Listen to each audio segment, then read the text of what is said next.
This 26th edition of the Games is surrounded by the spectacular scene in the Italian Dolomites. After unrelenting sunshine, the clouds finally made an appearance today. Not that it dampened the great sport or hospitality on offer.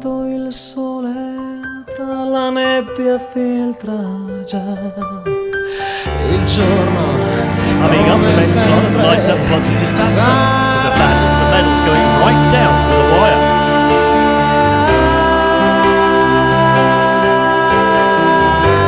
There's also plenty for the home fans to cheer for in cross-country's 4x10 kilometre relay for the men. Short track is rousing force again for the always explosive 500 metres. Out en masse for the team pursuit finals.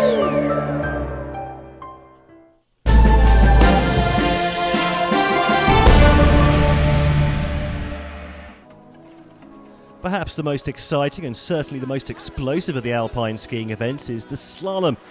The first sight of clouds on Thursday of little consequence to the men in this event, with both runs being undertaken under the floodlights in Pozzo di Fassa.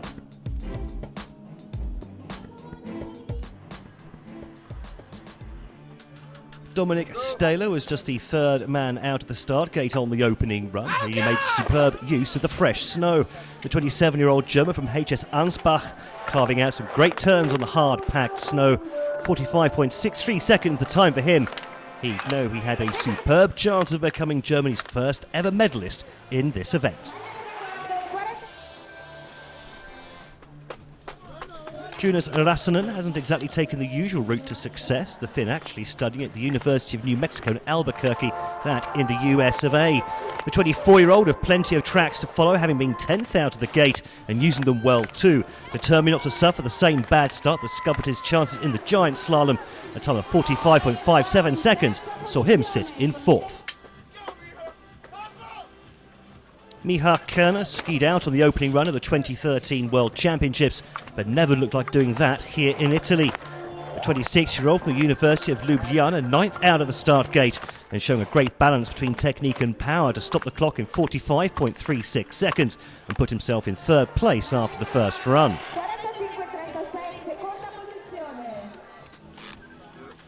No Russian has ever won this event at a Universiade, but Sergei Maitakov wasn't about that little bit of history get in his way. The 23-year-old, based in Siberia, skied out when sitting 6th in the giant slalom in Trentino, a time of 45.18, a brilliant time for the first man out of the gate. He sit in second place going into the second round. Adam Zamba came into this event as one of the favourites for gold. A poor opening run in the giant slalom a few days ago saw him sit in 23rd before putting in the fastest time in the second run to finish 9th. No such mistakes this time though. 45.03 seconds, the fastest of all, putting the Slovakian into pole position ahead of the second run.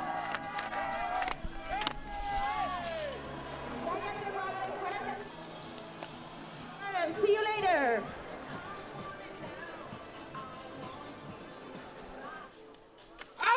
Riccardo Tonetti only managed 10th place on the opening run and had nothing to lose second time down the piste.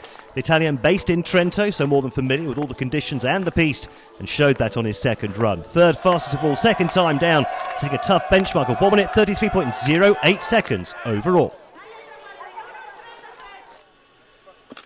Sergei Maitakov took a bronze medal at the 2010 Junior World Championships, so should be used to pressure. However, the Russian littering his second run with little mistakes, never really getting into the zone. The 23-year-old, only 18th fastest on that second run, and that'll be Tonetti's target, but only just, and opening the door for others to reach for the medals. Christoph Kölschel couldn't even finish the first run in the giant slalom, and a 9th place on the opening run of this slalom didn't exactly bode well either.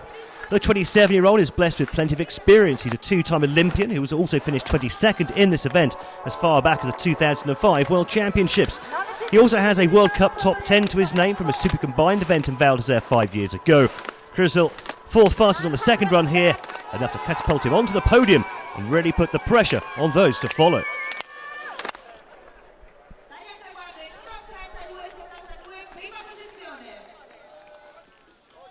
Well, Zampa was really feeling the pressure on his second run. The pre-race favourite, with all the form, having come 15th in this event in the World Championships in Schladming earlier this year and 17th in the giant slalom. The Slovakian, with all the pace, put this race to bed, in theory, but his second run was not a thing of beauty. The men before him had really piled on the pressure, and Zampa seemed to be caught between attacking and being too conservative. Instead, he did neither, posted only the 10th fastest time on the second run, and would have to make do with only a silver medal.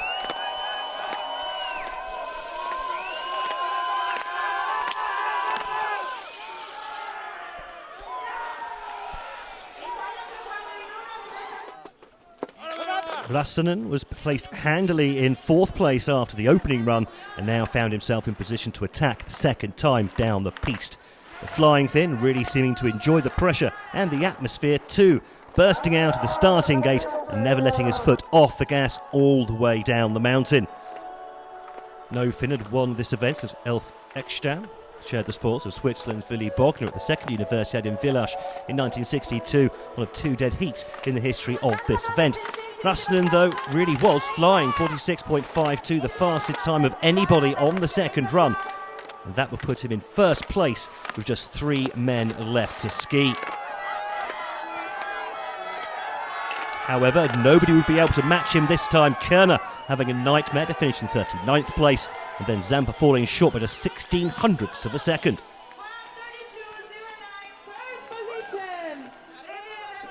Rastanen enjoying the top step of the podium, while Maitakov would also be bitterly disappointed, having missed out on a medal by just 2/100ths of a second.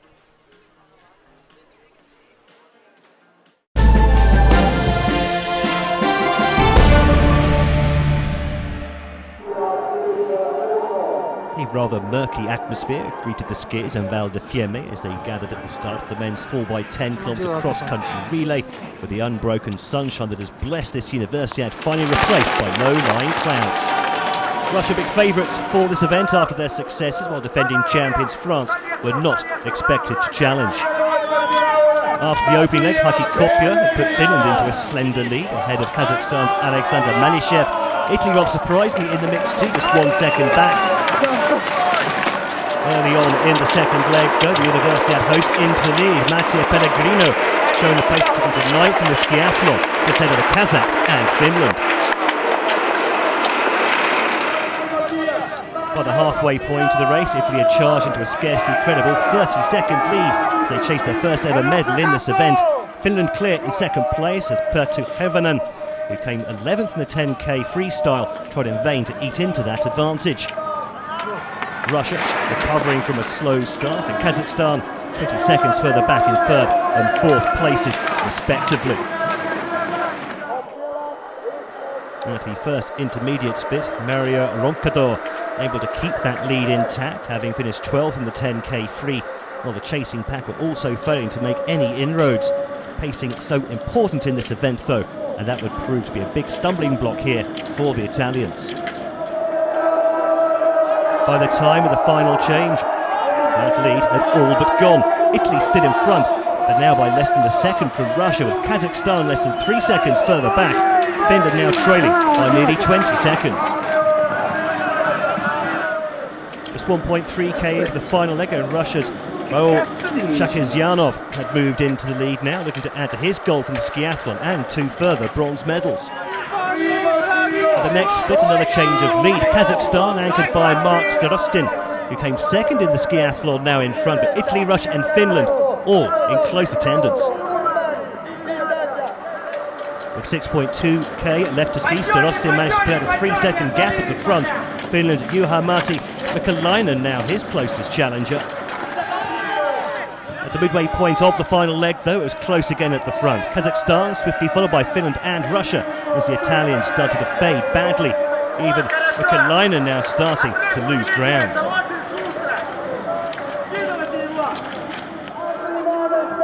To the closing stretch, and there was nothing to choose between Starostin and Shakizyanov, and the classic relay finish ensued. Neither willing to give up any ground, but there could only be one winner. And it was Starostin who would eventually prevail by just 1.1 seconds in a breathless climax. Finland lagging 27.1 seconds back in 3rd, and almost being pipped to bronze by the fast-finishing Japanese, as Akira Lenting put in a blistering final leg. Those four way ahead of the rest in the end. Simona Urbani losing nearly 2 minutes on the leaders for the Italians. They finished 7th. Kazakhstan, though, top of the pops, winning back the title they previously won in 2005 and 7, and improving on their bronze from 2 years ago in Turkey.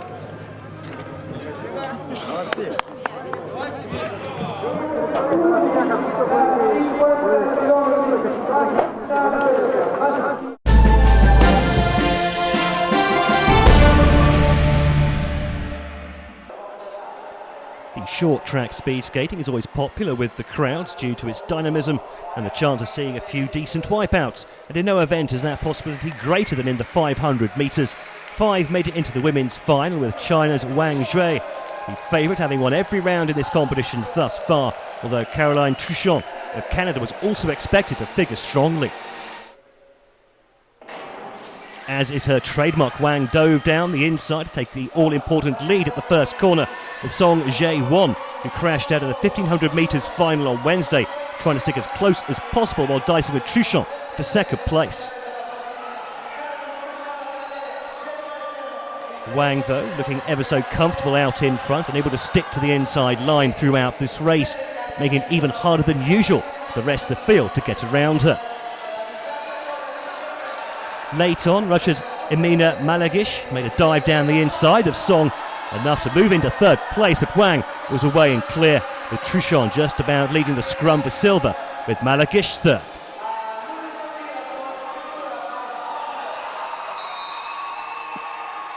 Wang with the first major title of her career, and in dominant style too, after winning every race in this 500 metres event, while Truchon was delighted to have improved on her semi-final showing in the 1500. Wang's explosive power off the start there for all to see in the final, having drawn the inside line. And there was no way she was going to let anybody get to that first corner ahead of her. The big talking point of this race, though, Malagic's move on Song to take the bronze medal. A bit of a nudge from the Russian, enough to put the Korean off her stride.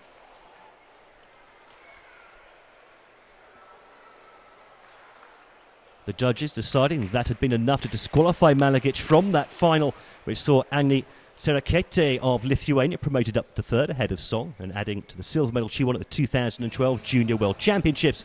China, meanwhile, winning this event for a third Universiade in a row.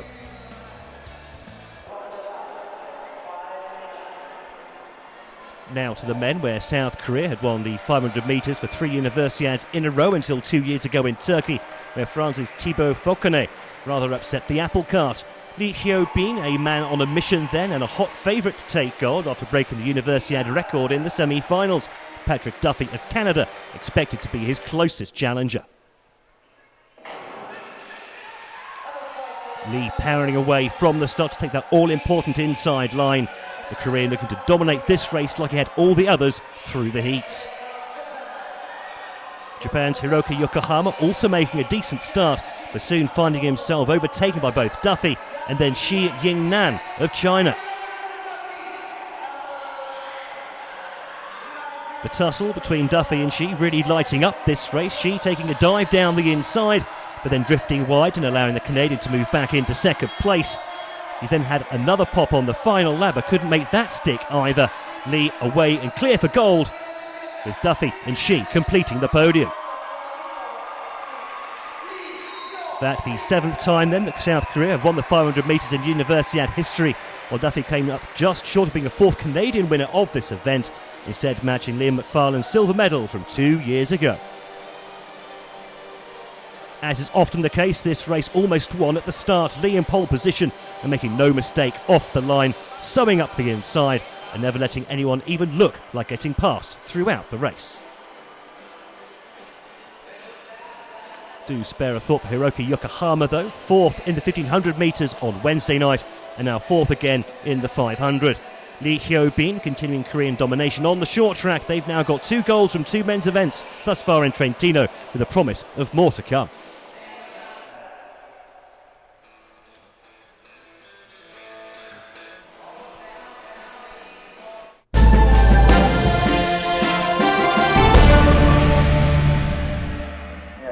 For the team to The weather may be starting to turn here in Trentino, but that wasn't about to bother the speed skaters as they suited up for their final event in this 2013 Universiade, a team pursuit for both men and women.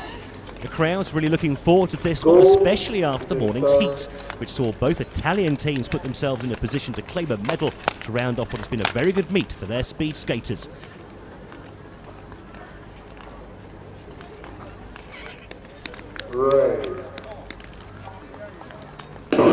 The race off for the bronze medal saw two teams gunning for what will be their first ever medal in this event. The Italians posted the third fastest time in the time trial, that despite 100-metre specialist Dossi not being included in their lineup, while the Norwegians could not be discounted either, having posted a time less than 1 second behind their opponents. The Italian team made up of Francesca Petrone, based here at Trento University itself, Giulia Lollobrigida and her older sister Francesca, hoping to finally grab a medal after coming home 7th in the 1500 metres, 5th in the 3000 and then 4th in the 5000. Surely now she can make it 4th time lucky. The Norwegians not really fancied to win, but managing to lead the way until just the last few laps of this pursuit, at which points the Italians sped up while their opponents slipped in the opposite direction. As they crossed the line, the Italians instinctively knew they'd done it. The noise from the crowd, a dead giveaway too, stopping the clock in 3 minutes 13.07 seconds. That more than a second faster than their time trial, and also over a second ahead of Norway, who had to make do with 4th place. The final saw two teams both bidding to win this event for the first time, with the Netherlands and China winning the two previous editions in 2007 and 2009 respectively. South Korea were hot favourites, having aced the time trial by more than 4 seconds from their opponents, Japan. Plus, exuding from this Korean team too, Kim Bo-ryum, already with a gold from the 1500 metres this year, as well as silvers in the 3000 and 5000. Park Do-young, meanwhile, with a couple of bronze medals from the 3000 and 5000 metres, while Yang Shin-young grabbed a silver in this event 2 years ago, a gold in this event at the 2008 World Championships. The Japanese gamely held on to the Koreans through the first half of the race, but were simply burned off down the stretch. The Koreans really going after the Universiade record set by the Chinese on home ice in Harbin 4 years ago, stopping the clock eventually in 3 minutes and 6.53 seconds and taking gold by nearly 5 seconds. Korea, 3 minutes, 6 seconds, 54. The Koreans absolutely delighted with that performance despite missing out on that record by just over half a second. Korean dominance on the ice may have been threatened here in Baselka Dipinne, but the relays show that their strength in depth is still all but impossible to match. Norway gutted to have just missed out on that podium, while 2007 champions the Netherlands finished down in 6th place. China won the last time this event was held and didn't even send a team here. The Koreans taking the title though, and deservedly so.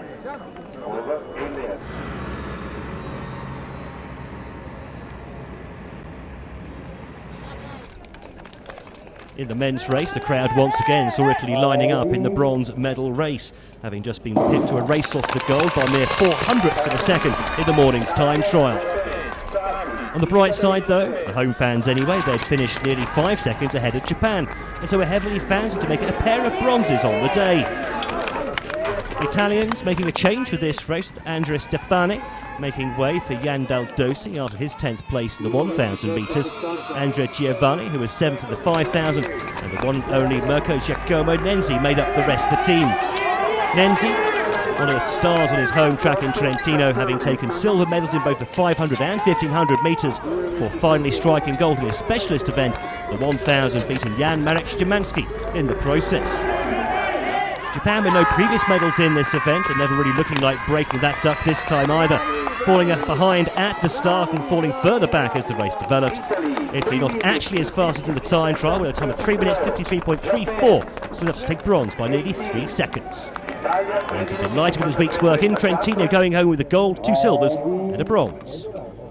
The final race of the speed skating events in Trentino rather predictably saw the South Koreans in the thick of the action once again, facing the Russian team for the gold medal. The Russians making a change from their TT selection after only just edging the Italians, Alexei Suvorov out, Kirill Golubev, who managed 9th and 7th in the 1,500 and 1,000 metres respectively in, joining Dmitry Fedotov and their star turn Evgeny Sayayev in the 3-man squad. Sayayev already with a silver from the 5,000 metres and a bronze from the 3,000, looking to complete that set with a gold. The Koreans, though, with plenty of strength in depth. Ko Byung-wook and Kim Cheol-min, both with multiple top 6 finishes here in Trentino without actually managing to get on a podium, while Ju Hyung-yun with a bronze medal in the 1500 metres. In this final, the Koreans jumped out to a 1.5 second lead after the opening lap and simply never looked back, aiming for Italy's Universiade record set in 2007 in Torino. The Russians seemed to almost give up in this one, finishing with a slower time than either Italy or Japan in the bronze medal race, while South Korea stopped the clock in 3 minutes 48.81 seconds. 3 minutes 50 seconds, 57. Just outside the record for the Koreans then, they still head home at the top of the speed skating medals table with 4 golds, 5 silvers and 6 bronzes. That's 3 times as many as any other nation. Only Italy and Russia could manage 5 apiece, and unsurprisingly filled out this final podium behind the all-conquering Koreans.